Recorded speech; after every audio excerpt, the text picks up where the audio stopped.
Hello. In the 40 years that it's existed, the Warhammer world has become home to a great many epic and compelling stories. But perhaps some of its finest remain some of its first.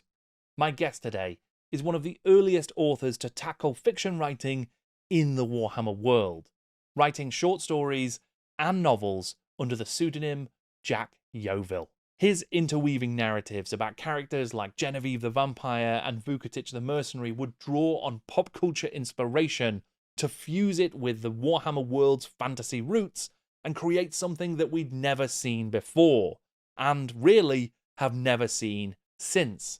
He was also responsible for some of the most interesting and expansive world building set in Games Workshop's short-lived game world, Dark Future. With a propulsive, exciting and energetic writing style, it's no wonder that his work became iconic, not least when it comes to the subversive and horrifying classic for which he's best known, Drachenfels. I'm Jordan, this is Jordan Sorcery, and today I'm in conversation with Kim Newman.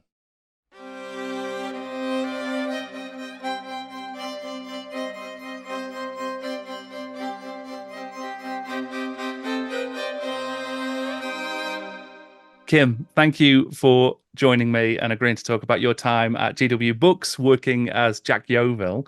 I wondered if we could start just by talking about how you came to be writing for GW Books in the first place.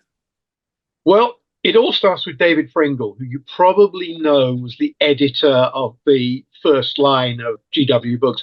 And before David came on board, I think they had actually had various false starts as to having a tie-in novel line. I think I know a couple of people who were involved before David on things that either didn't work out or didn't work out then. Maybe they came out a bit later, but obviously GW were keen on having a novel line, and the obvious reason for that is that the Dungeons and Dragons book in America, Dragonlance or whatever, had been very successful and probably increased the visibility of that particular line, and GW I think had a bit of a sense of once kind of envy that there was this huge paperback line to time with somebody else's role-playing game system, but also a kind of, yeah, but look at them, they're rubbish, we can do this better. What if we got like real writers? And I have to say, at that time I would not have counted as a real writer, but what they did was they hired somebody. David Pringle was then the editor of Interzone, the leading British science fiction magazine, which is still going. And I, along with a bunch of the other people who were early contributors to GW, I'd sold my first short stories to Interzone, which is like all fiction magazines, low circulation. However, it was Britain's leading science fiction magazine, so it was quite high visibility. And David took the job, and of course the thing he did was he had commissions for short stories and novels, and he parceled them out to people he knew from Interzone. Brian Stableford, who sadly died a couple of weeks ago, so you won't be able to interview him, although he was a big figure in the early days of this, and actually a really important science fiction and fantasy and horror writer. And David Garnett, and a lot of people like Alex Stewart and Steve Baxter and Paul McCauley, who I don't think that they went on to do novels, but they wrote short stories. So they sort of did the audition pieces. And William King, who I think sold a few stories to Interzone and became much more identified with GW as a writer, to the extent that I think he's basically his entire career was bound up in it. And the system I remember was that you did essentially an audition piece. And mine was a novella called The Ignorant Armies, which was the title of story of the first collection of Warhammer stories. And I can't remember now whether I wrote the novella and then wrote an outline for the novel, or whether I wrote the the novella, it was accepted, hashed a bit back and forth, and it was agreed that people liked the tone of it, and then wrote Drachenfels. I think I may well have sort of various ideas that were coalescing into the novel. And I have to say, around the same time in my life, I think it's 1989, I'd sold my first novel to Simon Schuster, which appeared under my name, The Nightmare. So and as it happens, I can't even remember which came out first, but so they seem simultaneous in my mind. But it was all around the same time. So I was establishing an identity as a writer at the same time as I was working on Drachenfels, which, as I say, I did an outline. There was a certain amount of back and forth with David and with various people at GW who had input. And the stereotype of working on licensed properties is that it's a nightmare dealing with the licensor, and and I know people who've worked on licensed properties who found it to be absolutely enervating, in that you want to do something and then somebody digs out the manual and says, here on page 56, clause 37, you can't do that. And there was a sort of possibility that might happen. But then I remember, and it was at that time, Brian Ansell was the guy at GW who sort of had the final say. And there was a point where we were haggling a bit over what at that time the GW system said about vampires. Sure. And my lead character, who I decided would be a vampire. And somebody said, but this doesn't quite work. And Brian Ansell says, well, we'll just change the rules. And I took that as a bit of a license to depart from what was in the manual sometimes. Also, and I think the thing that Brian saw was that if it was good for the story, it would probably be good for the game. It would probably open stuff up. And the other thing is, because I mean, I can't even remember what early iteration of the rule book was around then, but already between editions, things had changed. So we had a sense that it was a world in flux. So I didn't feel that the shutters were coming down.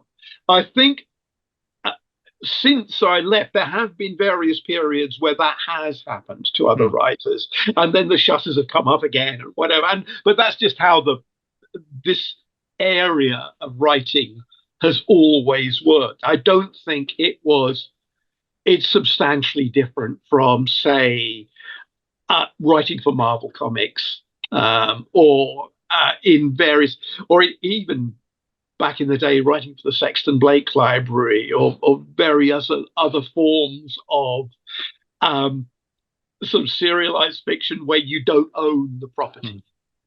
You're playing with somebody else's toys. That's part of the reality. You just have to accept that. And of course, the thing is, and I know, I mean, as we're recording this, there is currently a bit of a kerfuffle going on in the comics community to do with who deserves the credit for creating Wolverine. And I'm Team Len Wein, rather than Team the editor.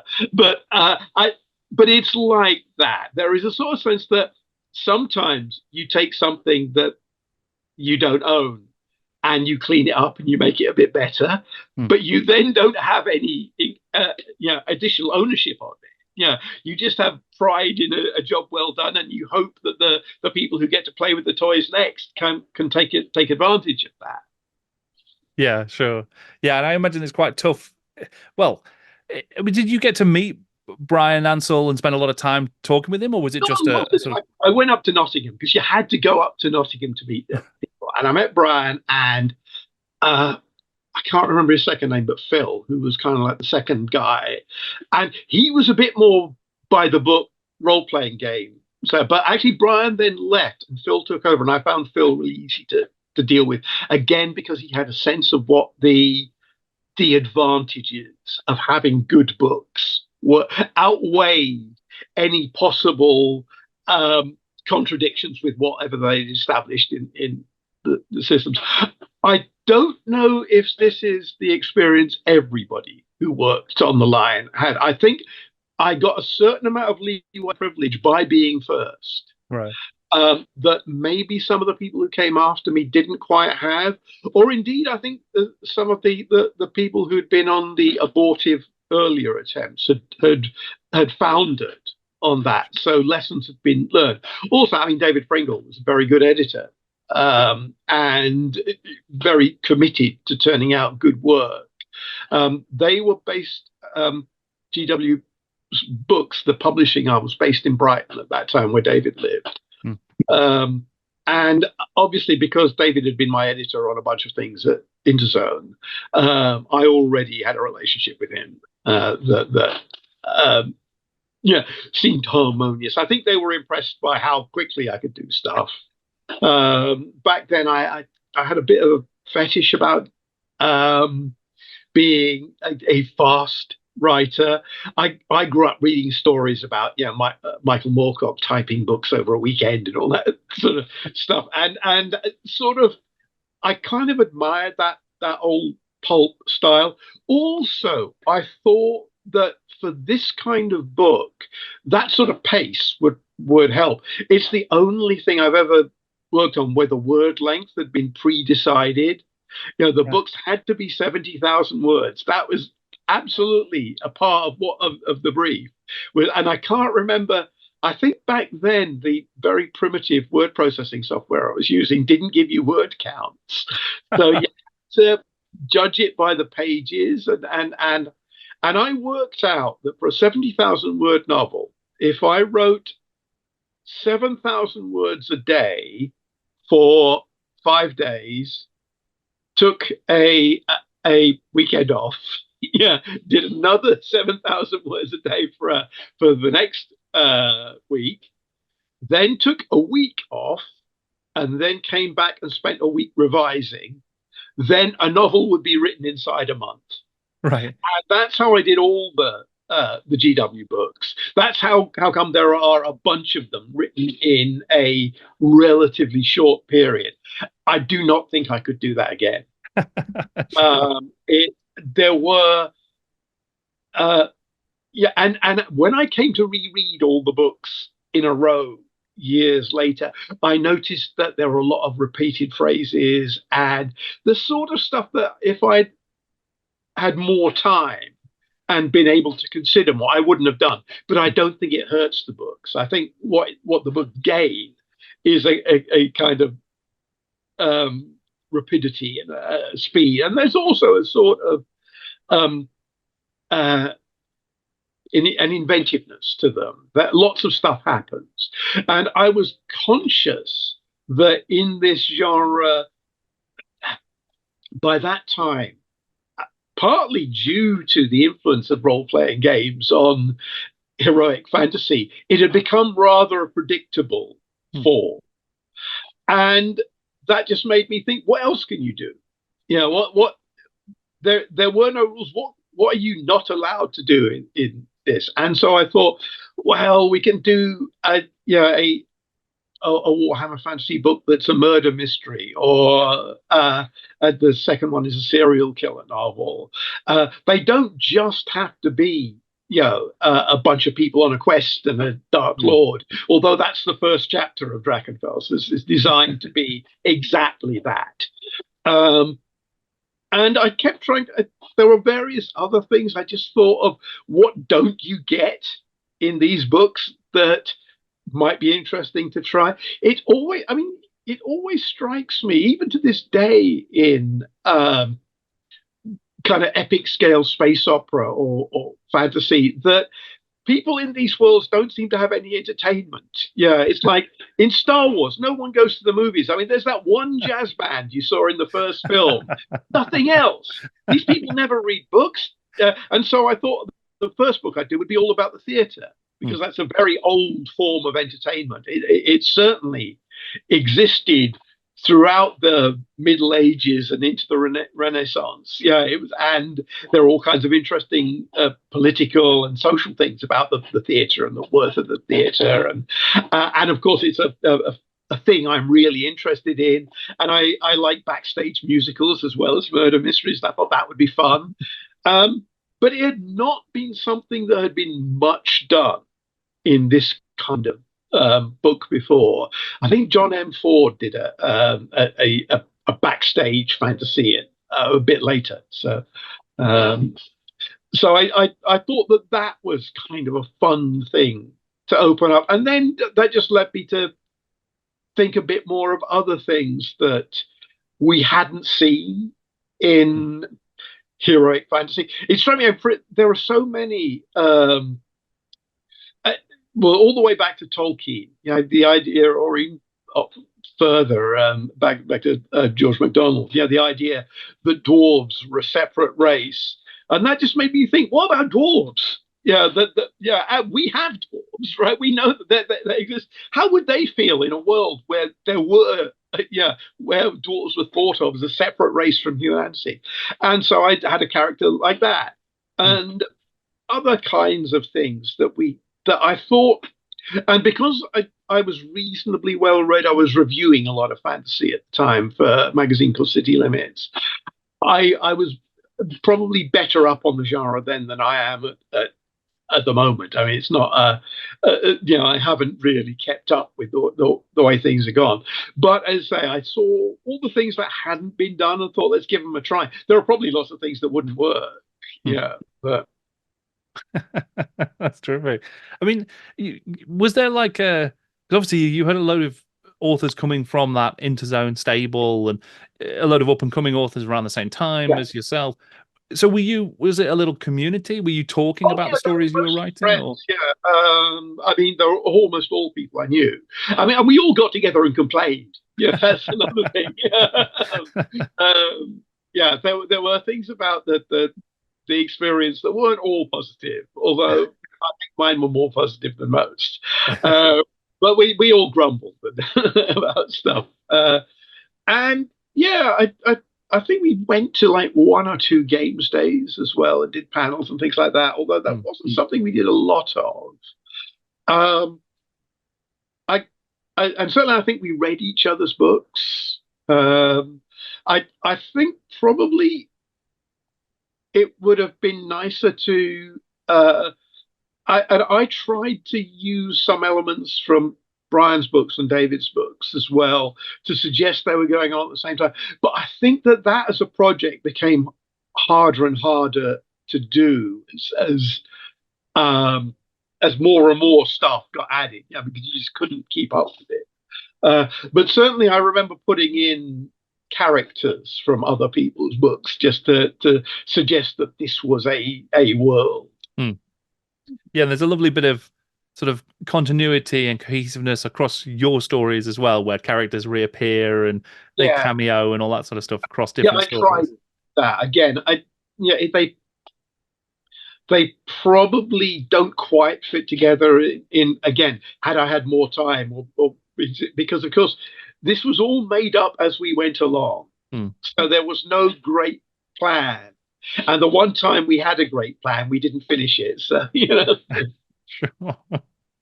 Oh, because I'm intrigued about so obviously you did a couple of short stories that then link back in and sort of wrap around Drachenfels, for instance. Yes. Where you these sort of prequels and what was this character doing in that intervening time and stuff like that. So was all of that was just kind of as you went, you were looking back at the gaps and saying, I can fit something in. Yeah. Right. Okay. Well, I mean, it certainly works really well, and it creates quite a rich tapestry because you're getting to see, well, how did this character end up here? Was there a conscious decision by you then? You talked about writing your first Tim Newman book at the same time as your Jack Yeovil books. Was there sort of the Yeovil method that you'd created there? Was there a conscious decision to keep that for the Jack Yeovil stories versus what you were doing elsewhere? Actually. And I used a pseudonym because everybody else was doing it.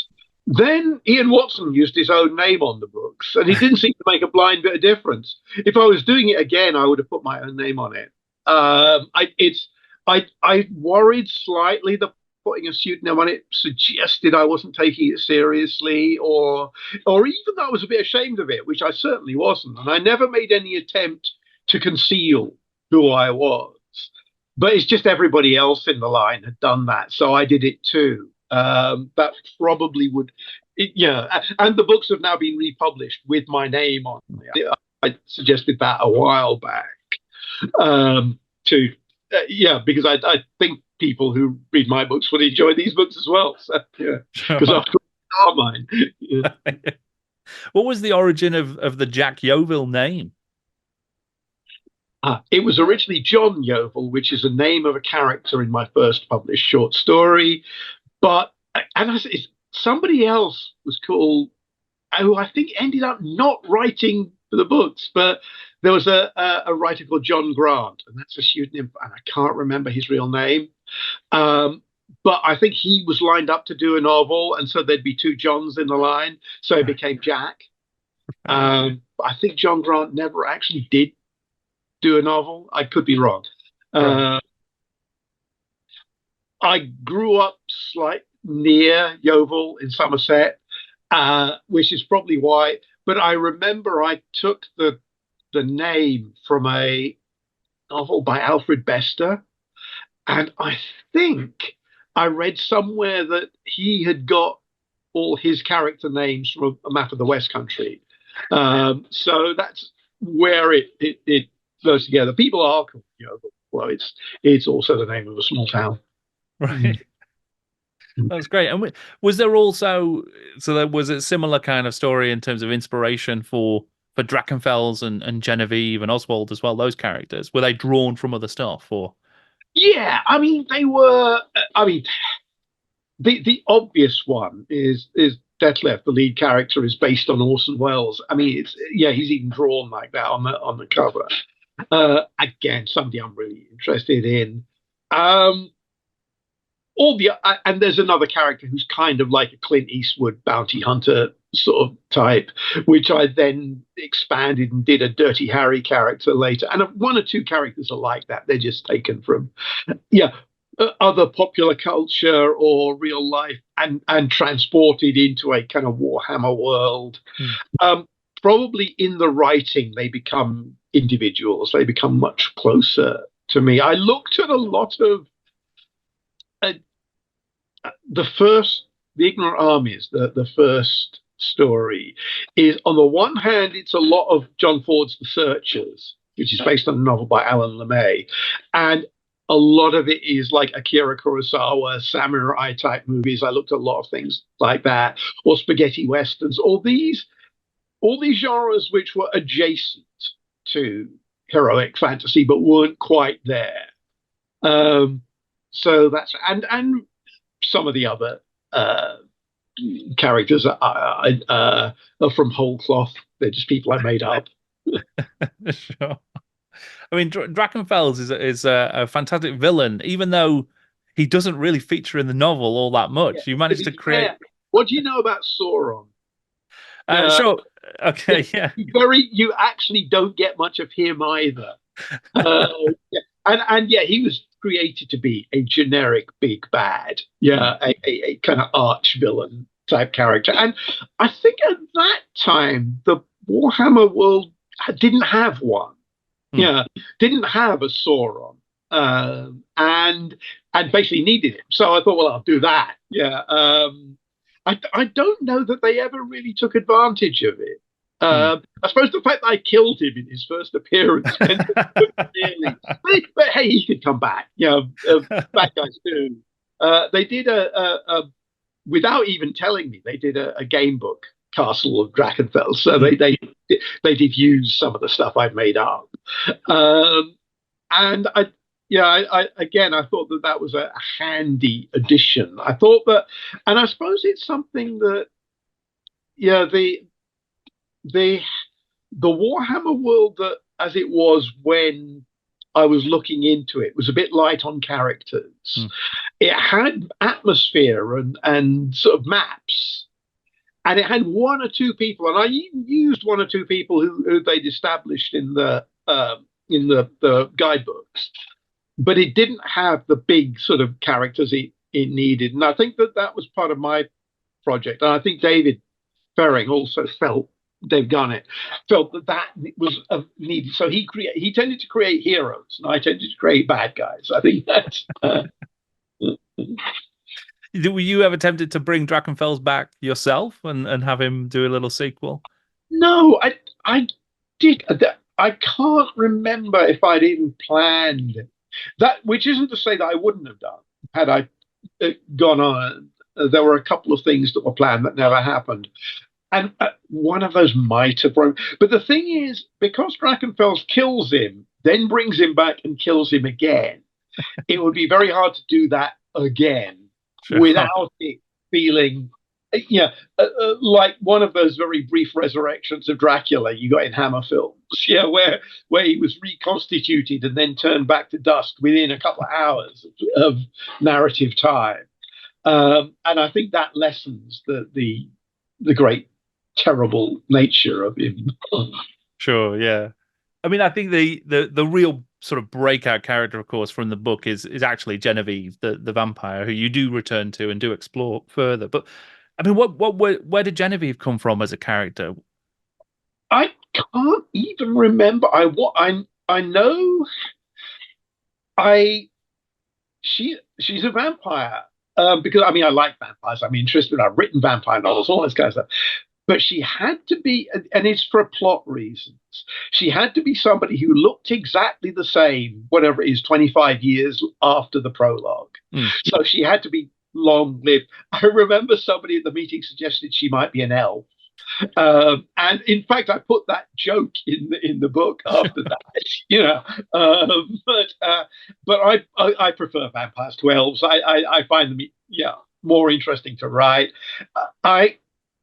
I did a thing in the first book that I came to regret later on, and that is that we were thinking of these books as young adult, and so I made her essentially a teenager. And I think that then becomes a bit skeevy, as she sort of basically has a romantic relationship with somebody who's much younger than she is, really, but looks sort of middle-aged. I think, and it's the sort of thing that if I were doing now, I'd have stuck her in her mid-20s. So rather than being eternally 16, which I said, but the idea, and I think that this was probably something that got abandoned very early on.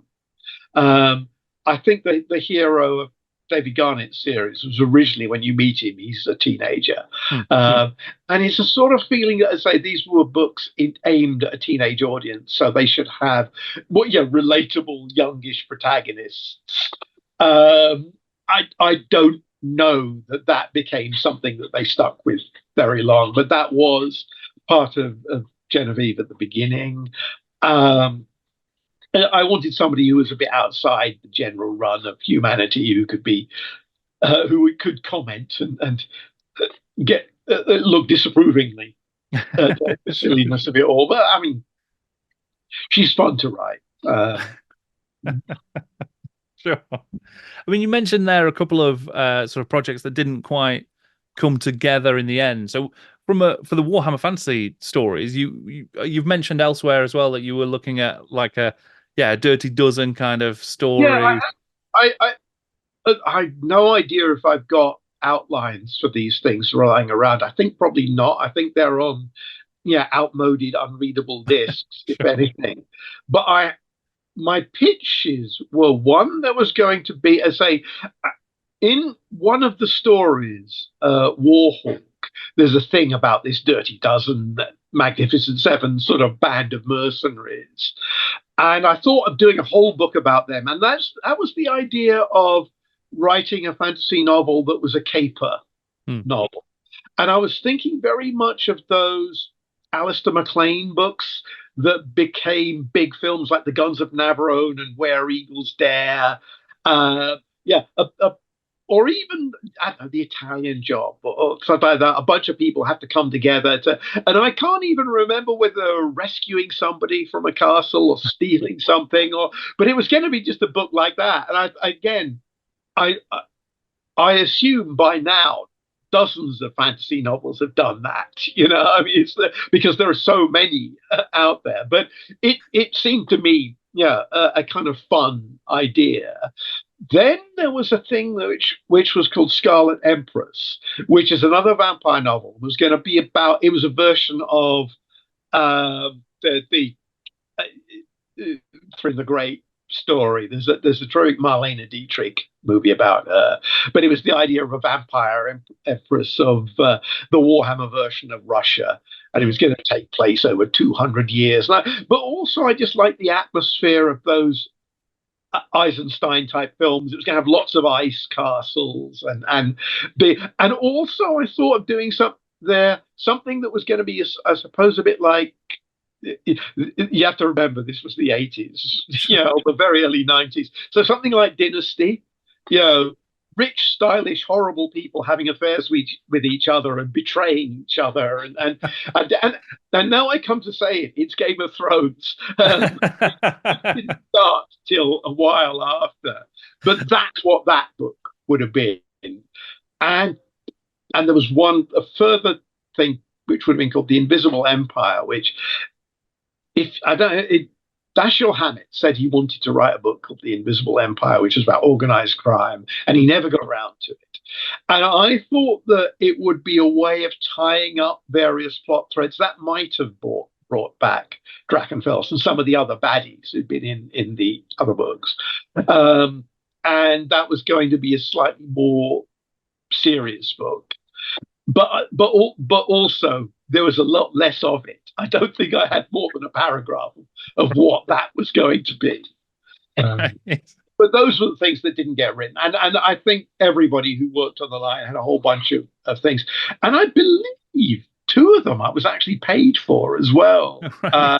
But there was a point where they overextended, and the line they co-published with another publisher for a while and reissued the early books, and that sort of dribbled away.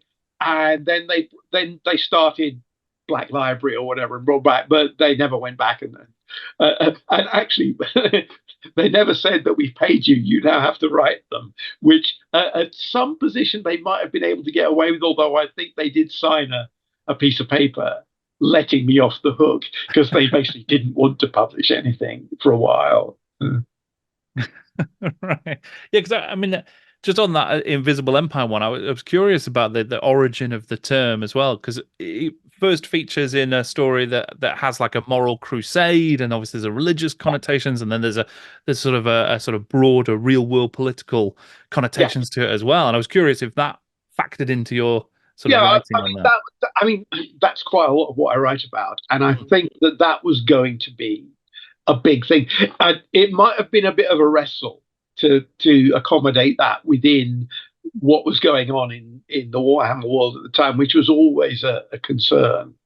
But also, it might actually have generated tons of ideas that would have been great for the Warhammer world. So, yeah. Absolutely, yeah.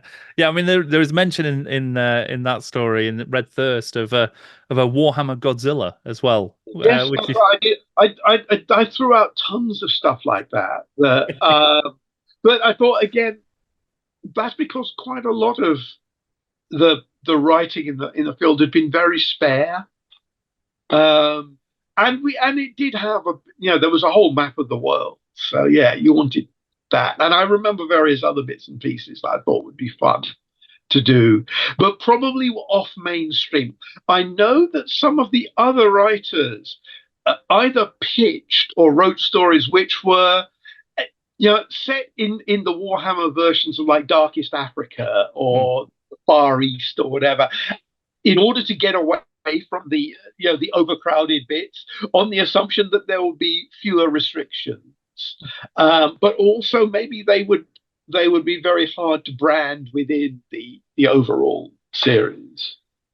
Sure, yeah. Yeah, and there's certainly some stories that do find those little corners of the world that just have never seen any subsequent stories. So some of the Brian Stableford ones in particular are very like Very hidden keen on away. that. Yeah. But you didn't just work on Warhammer Fantasy novels, of course. You also were working on some of the Dark Future Yes, well, stories. I Yeah. think almost all of the Dark Future stories of mine are they. Although I have to say again, Alex Stewart wrote the first Dark Future novel, but I wrote the most Dark Future. I mean, what And was that like? that was the one where we had a whole plan of where it was going to go, and then the line was cancelled before we got there. Uh, and then they reissued, changing the dates, and that screwed up, so we could never do the finale, which was predicated upon it taking place on the New Year's Eve 2000. And simply by shifting the action of the earlier books forward, that meant we couldn't do the last novel in the series, which is a shame because I remember that was a whole lot of fun. Again, that was the game was very, very thin. There was very little to it. And it started out, obviously, when they pitched the game, it was Mad Max 2. Hmm. And then at some point, they pivoted to Blade Runner. And so you have these two actually irreconcilable visions of the future as part of it. And David Pringle had done a bunch of work before I got on the project to giving a kind of timeline of how to get to the dark future. And then me and Alex and Eugene Byrne, who's a friend of mine who also contributed, did a lot more detail work. And because it was an alternate universe that was closer to the one we had, that meant we could do much more satirical stuff and play around with things that were going on in in politics at the time and culture at the time. And yeah, I had various ideas of how it might tie in with some of the Warhammer stuff. As and I know Steve Baxter did something sort of similar. That that again, I think Games Workshop didn't quite want to commit to being tied down to what we might have wanted to do with it. But my vision was much more of a sort of Lovecraftian incipient chaos version of the world, and slightly grayer than because the thing about Warhammer is it's a game. You don't want nuance in a game. You want to be able to win a game, and I think the thing is in stories you can't. Yeah, even happy endings aren't victories, or it's not like whoever gets the most treasure wins, or whoever becomes king wins. Yeah, it's like no, that's Act One. Then you get to the terrible stuff. Yeah, the rest of it is Macbeth or Nick Rogue's Eureka is about what happens when you've got the treasure. Yeah, and it ruins your life. But the Dark Future books, I liked writing them. I kind of regret that we didn't finish that cycle. It got a bit stalled. It was going to be 5 books, I think, and Eugene wrote a draft of 1, and we were going to collaborate on the finale. It started out as a trilogy, but then I put 2 books between the books of the trilogy. But what there is, I'm happy with. Yeah, and because obviously, like you say, it was a bit of a thinner game. It hadn't got quite as much history, and it wouldn't get to have as much history because it was cancelled. And I think that's one of the reasons why they didn't continue with it. Yeah, it's like, and they had a weird lawsuit with somebody else who had a series of books called Dark Future, which. And actually, I know him. He was a good guy as well, and I think it was a mistake to take it to court. I think probably the smart thing to do would, because the game didn't have that much of a footprint, it would have been easier to come up with something else. I think Dark Future was actually a little too generic for what became a rather quirky, interesting. Not that any of us could come up with another name that we could think of that was good overall. thing. I mean, maybe Route 666, which was the first story, but other people used that subsequently because it's an obvious joke.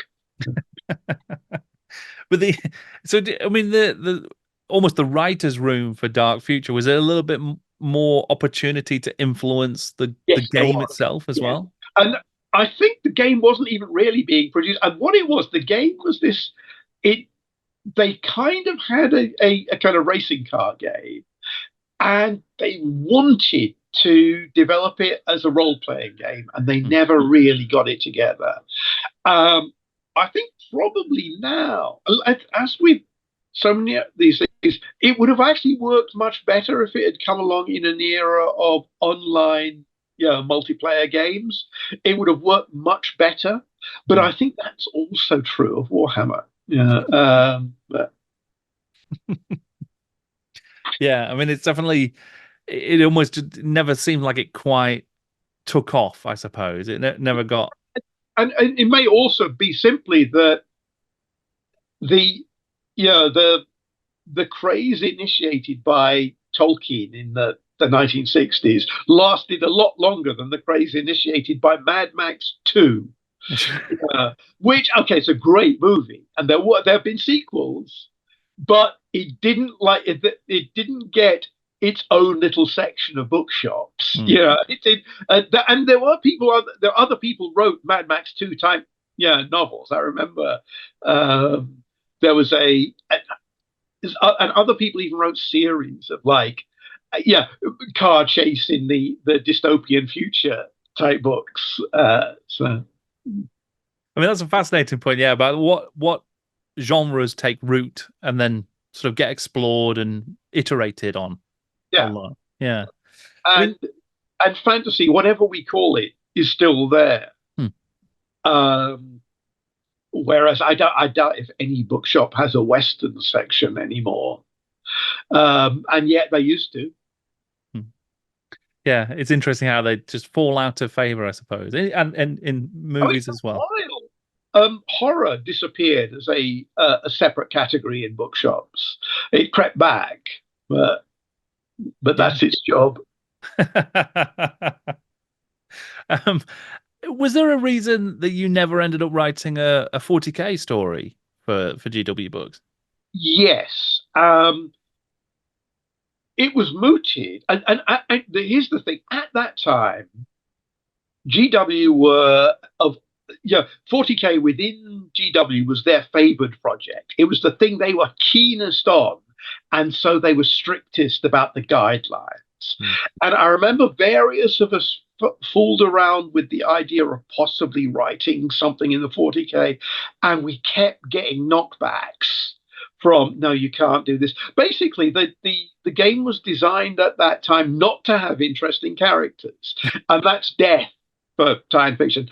I understand Ian Watson's books. He found a way of doing it, and those books were well received by the fans of the game and were supported in-house, although a couple of years later they were suppressed and declared heretical or whatever. And it's very funny about. And I remember a couple of pitches. I know Steve Baxter did a pitch, and one of the things was, at the time, they hadn't decided. I don't know if they have ever decided whether the 40K future was an extension of the Warhammer past, the real world, or the dark future. Now, either of those three would have worked, but they had to pick one. They had to, and I think they didn't want to. And I had an idea for a Genevieve novel set in the dark future world,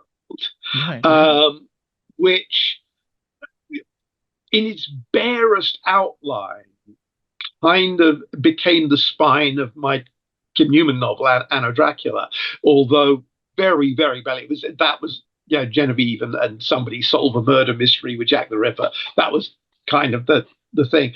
And I remember the thing I liked about that was it involved kind of weird time travel and stuff, but Genevieve had lived through the 40,000 years, whatever, to get there. So she'd taken the long way.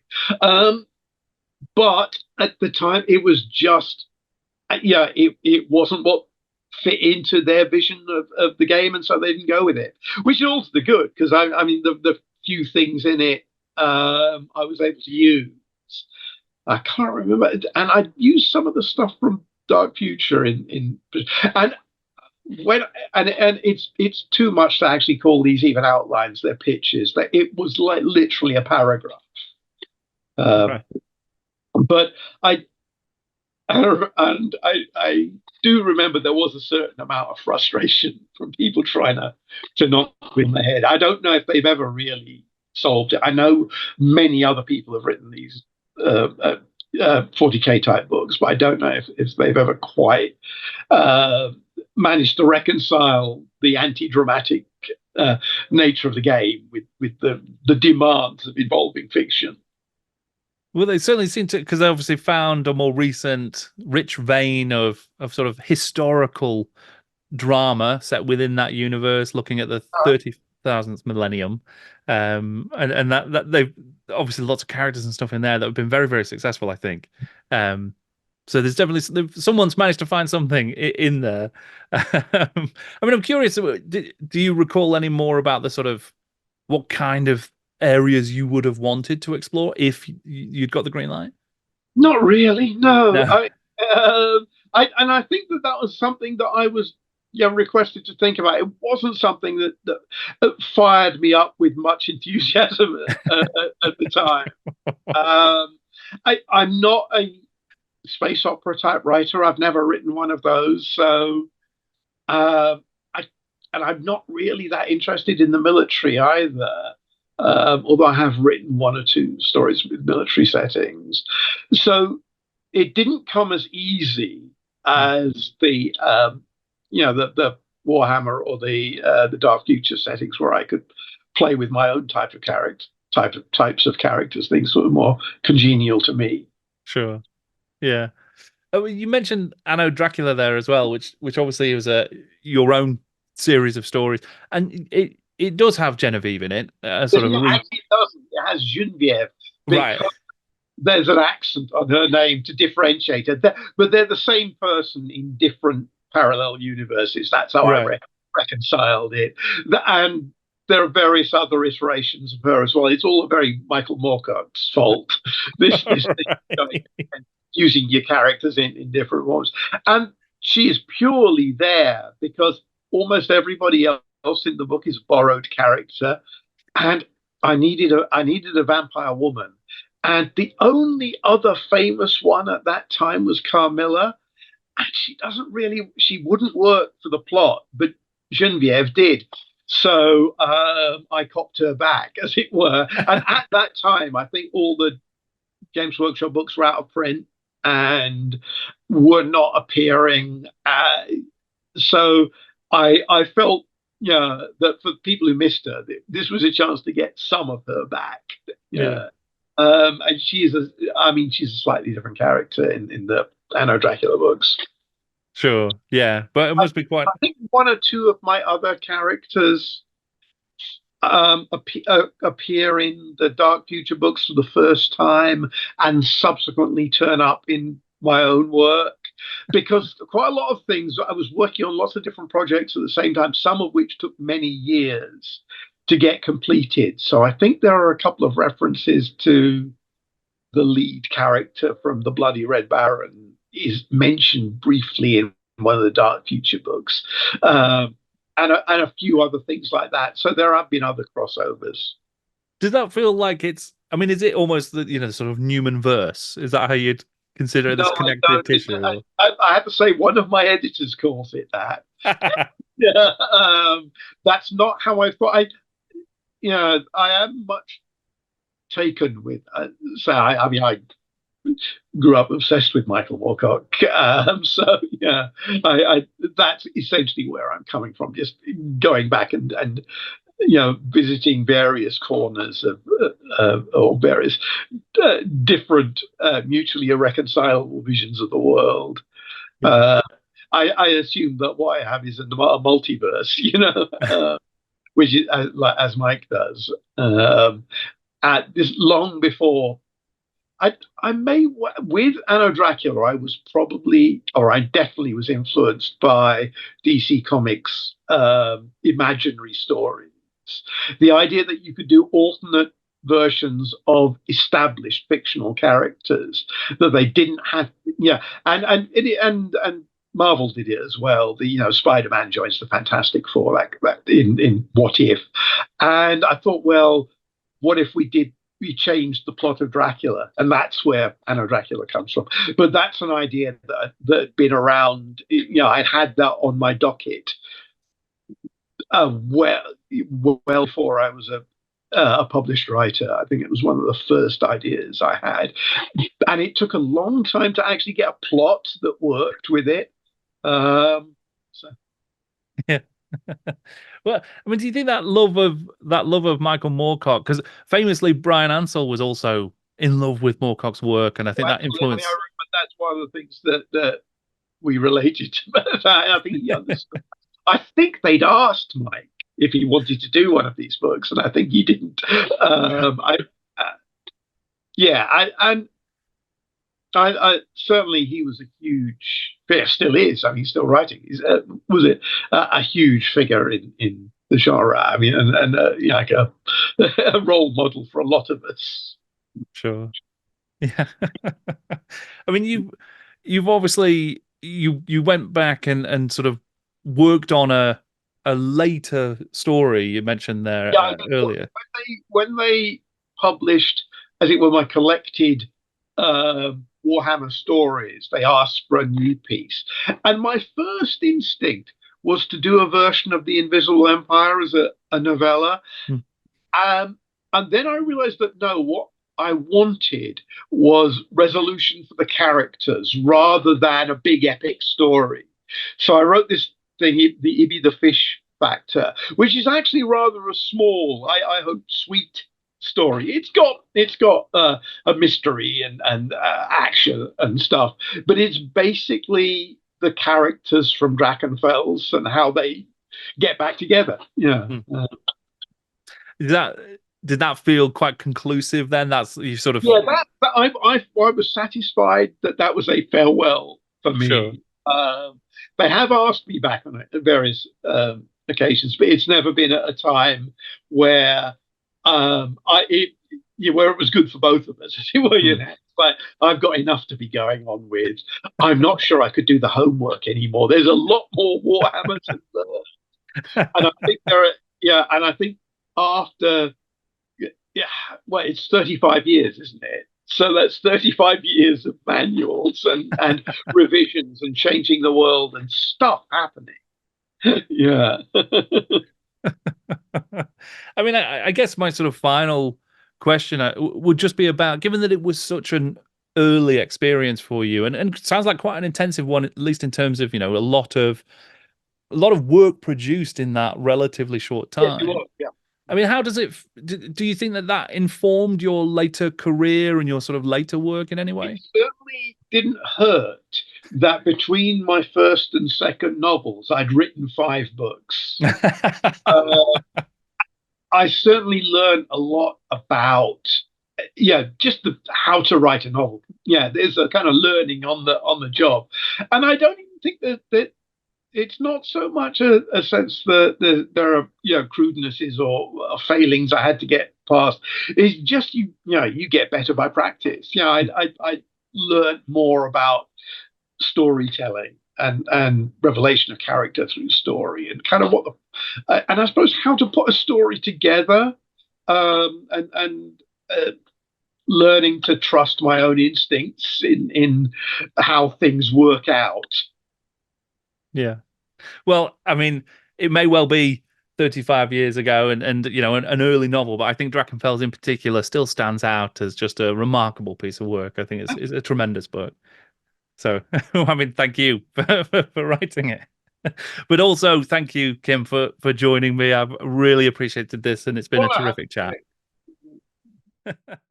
Thank you so much to Kim Newman for joining me to talk about his time working at Games Workshop, such a fascinating period in the history of the Warhammer world, and an incredible start to an awesome career. It was just fantastic to explore it.